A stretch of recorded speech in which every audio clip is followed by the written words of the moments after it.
ಸಂದರ್ಭದಲ್ಲಿ 23 ಜನ ಮುಗ್ಧರು ಸತ್ತೋದಂತ ಸಂದರ್ಭದಲ್ಲಿ ನಿಮ್ಮ ದ್ವಿಮುಖ ಅಥವಾ ನಿಮ್ಮ ವ್ಯಾಘ್ರ ಮುಖ ಎಲ್ಲರೂ ಇವತ್ತು ಇಡೀ ರಾಜ್ಯ ನೋಡಿದೆ.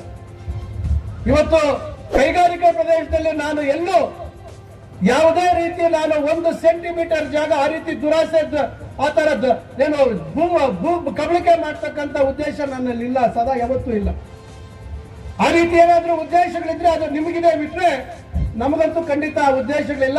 ಅದೇನೋ ಚಾಲೆಂಜ್ ಅಂತ, ಅದೇನ್ ಚಾಲೆಂಜ್, ಅದೇನ್ ದಾಖಲೆಗಳು ಬಿಡುಗಡೆ ಮಾಡ್ತಿರೋ, ಅದೆಲ್ಲೆಲ್ಲಿ ದಾಖಲೆಗಳು ತಂದು ಬಿಡುಗಡೆ ಮಾಡ್ತಿರೋ ತಗೊಂಡ್ಬಂದು ಬಿಡುಗಡೆ ಮಾಡ್ರಿ ನೋಡೋಣ ತಾಕತ್ತಿದ್ರೆ. ನಿಮ್ಮ ಯೋಗ್ಯತೆಗೆ ಆ ಮೆಡಿಕಲ್ ಕಾಲೇಜ್ಗೆ ಹೆಚ್ಚುವರಿ ಮಾಡಿದಂತ ಅನುದಾನ ಅವತ್ತು ಸರ್ಕಾರದಲ್ಲಿ ಮಂಜೂರು ಮಾಡಿಸ್ಕೊಳಕ್ಕೆ ಯೋಗ್ಯತೆ ಇರಲಿಲ್ಲ. ನಮ್ಮ ಸರ್ಕಾರ ಬಂದು ಅದಕ್ಕೆ ಅಧಿಕೃತವಾಗಿ ಮುದ್ರೆಯನ್ನು ಒತ್ತುವಂತದ್ದು ಹಾಕ್ಬೇಕಾಯ್ತು, ಅನುದಾನ ಬಿಡುಗಡೆ ಮಾಡಬೇಕಾಗಿತ್ತು. ಚಿಕ್ಕಬಳ್ಳಾಪುರ ಆಸ್ಪತ್ರೆಗೆ MRI ತರಿಸುವಂತ ಯೋಗ್ಯತೆ ನಿಮಗೆ ಇರಲಿಲ್ಲ ಒಬ್ಬ ಸಂಬಂಧಪಟ್ಟಂತ ಇಲಾಖೆ ಸಚಿವರಾಗಿ. ನಂದಿ ಬೆಟ್ಟಕ್ಕೆ ರೋಪ್ ವೇ ವಿಚಾರದಲ್ಲಿ ಬರೀ ಟೇಪ್ ಕಟ್ ಮಾಡಿಬಿಟ್ರೆ ಆಯ್ತಾ, ಇವತ್ತು ಎಷ್ಟು ದೊಡ್ಡ ಸಮಸ್ಯೆಗಳು, ಆ ಸಮಸ್ಯೆಗಳನ್ನ ನಾವು ನಿವಾರಣೆ ಮಾಡುವಂತ ಕೆಲಸವನ್ನ ನಾವು ಮಾಡ್ತಾ ಇದ್ದೀವಿ. ದೊಡ್ಡ ಮಟ್ಟದಲ್ಲಿ ಊರಿನ ಬೆಳೆಗಾರರಿದ್ದಾರೆ ಇವತ್ತು ಚಿಕ್ಕಬಳ್ಳಾಪುರದಲ್ಲಿ, ಅವ್ರಿಗೆ ಒಂದು ಸುಸಜ್ಜಿತವಾದಂತ ಮಾರುಕಟ್ಟೆ ಮಾಡಬೇಕು ಅಂತಕ್ಕಂಥ ಯೋಗ್ಯತೆ ನಿಮಗೆ ಇರಲಿಲ್ಲ. ಇವತ್ತು ಆ ಮಾರುಕಟ್ಟೆಯನ್ನ ಇವತ್ತು ನಿಜ ರೂಪಕ್ಕೆ ತರುವಂತ ಕೆಲಸವನ್ನ ಮಾಡ್ತಾ ಇದ್ದೀವಿ. ಕೇವಲ ಘೋಷಣೆ ಮಾಡಿಬಿಟ್ರೆ ಆಗಲ್ಲ, ಇವತ್ತು ಅದು ಮಂಜೂರಾಗಬೇಕು, ಅದಕ್ಕೆ ಅನುದಾನ ಒದಗಿಸಬೇಕು, ಟೆಂಡರ್ ಆಗಬೇಕು, ಕಾಮಗಾರಿ ಪ್ರಾರಂಭ ಆಗಬೇಕು, ಜಾಗ ಕೊಡಬೇಕು, ಇವೆಲ್ಲ ಆಗಬೇಕು. ಘೋಷಣೆ ಮಾಡಿಬಿಟ್ರೆ ನಾನು 1000 ಘೋಷಣೆ ಮಾಡ್ತೀನಿ, ಆದ್ರೆ ವಾಸ್ತವಾಂಶ ಇವತ್ತು ಅದು ತಾರ್ಕಿಕ ಅಂತ್ಯ ಮುಟ್ಟತಕ್ಕಂಥದ್ದು ಆಗ್ಬೇಕಾಗುತ್ತೆ. ಶಿಡ್ಲಘಟ್ಟದಲ್ಲಿ ಸಿರಿಕಲ್ಚರ್ ಮಾರ್ಕೆಟ್ ತಾನು ಮಾಡಿಸಿದ್ದಂತೆ ಯಾವಾಗ ಮಾಡ್ತೀವಿ ಸ್ವಾಮಿ?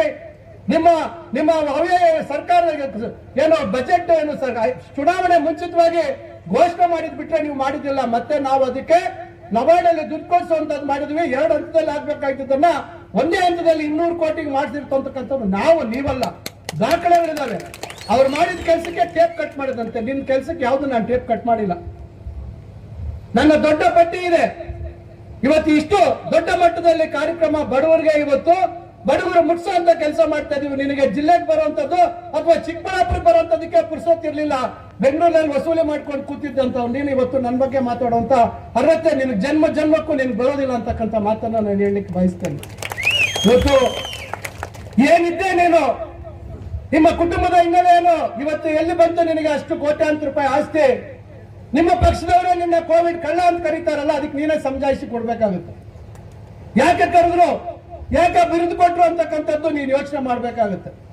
ರೈತರ ಬಗ್ಗೆ ಕಾಳಜಿ ಇದ್ದಿದ್ರೆ ಚನ್ನರಾಯಪಟ್ಟಣದಲ್ಲಿ ಅವತ್ತು ಯಾಕೆ ನೀನು ಅದಕ್ಕೆ ಪರಿಹಾರ ಕೊಡುವಂತ ಕೆಲಸ ಮಾಡಲಿಲ್ಲ? ಇವತ್ತು ಈಗ ಬಂದು ರೈತರ ಪರವಾಗಿ ಮಸಮೆ ಕಣ್ಣೀರು ಸುರಿಸ್ತೀಯಲ್ಲ ನೀನು, ನೀನೇನಾದ್ರೂ ಹೋಗಿ ನೋಡಿದ್ಯಾ? ನೀನಲ್ಲಿ ಜಗನ್ಕೋಟೆಯಲ್ಲಿ ಎಷ್ಟು ಫಲವತ್ತಾದ ಭೂಮಿ ಇದೆ ಅಂತ ನೋಡಿದ್ಯಾ ನೀನು? ಏನಾದ್ರೂ ನೀವು ಅಲ್ಲಿ ಹೋಗ್ಬಿಟ್ಟು ಸರ್ಕಾರಿ ಜಾಗ ಎಷ್ಟಿದೆ ಅನ್ನೋ ಮಾಹಿತಿ ಇದೆಯಾ ನಿಮ್ಗೆ? ಬೇರೆ ಬೇರೆ ಕಂಪನಿಗಳಿಗೆ ಎಷ್ಟು ಮಾರಾಟ ಆಗಿದೆ ಅನ್ನೋ ಮಾಹಿತಿ ಇದೆಯಾ ನಿಮ್ಗೆ? ಇವು ಯಾವುದು ಮಾಹಿತಿ ಇಲ್ಲದೆ ಕೇವಲ ನಾನು ಹೇಳಿದ್ದೆ ಅಲ್ಲ ಕೇಳ್ತಾರೆ ಅಂತಕ್ಕಂಥ ರೀತಿಯಲ್ಲಿ ಹೇಳ್ಕೊಂಡು ಇದ್ರೆ ಯಾರು ಇಲ್ಲಿ, ನಾನು ಹಿಂದೆನೆ ಹೇಳಿದ್ದೆ, ಗೋಳಿ ಆಡೋವನಲ್ಲ ನಾನು, ಎಲ್ಲದಕ್ಕೂ ಎದುರು ನಿಂತು ನಾನು ಅದನ್ನ ಎದುರಿಸ್ತಕ್ಕಂಥವನು ಅಂತಕ್ಕಂಥ ಮಾತನ್ನು ನಾನು ಹೇಳಿದ್ದೆ. ಇವತ್ತು ಸಮಗ್ರವಾಗಿ ಇವತ್ತು ಜಿಲ್ಲೆಯಲ್ಲಿ ಅಭಿವೃದ್ಧಿ ಆಗ್ಬೇಕು, ನಮ್ಮ ಜಿಲ್ಲೆಗೆ ಒಳ್ಳೆ ಭವಿಷ್ಯತ್ ಬರಬೇಕು, ನಮ್ಮ ಮಕ್ಕಳಿಗೆ ಒಳ್ಳೇದಾಗಬೇಕು, ನಮ್ಮ ಮಕ್ಕಳಿಗೆ ಉದ್ಯೋಗ ಸಿಗ್ಬೇಕು, ನಮ್ಮ ಜಿಲ್ಲೆಯಲ್ಲಿ ಇರ್ತಕ್ಕಂಥ ರೈತರ ಬದುಕಿನಲ್ಲಿ ಬದಲಾವಣೆ ಆಗ್ಬೇಕು ಅಂತಕ್ಕಂಥ ನಿರಂತರವಾದಂತಹ ಒಂದು ಪ್ರಯತ್ನವನ್ನ ನಾನು ಮಾಡ್ತಾ ಇದ್ದೇನೆ.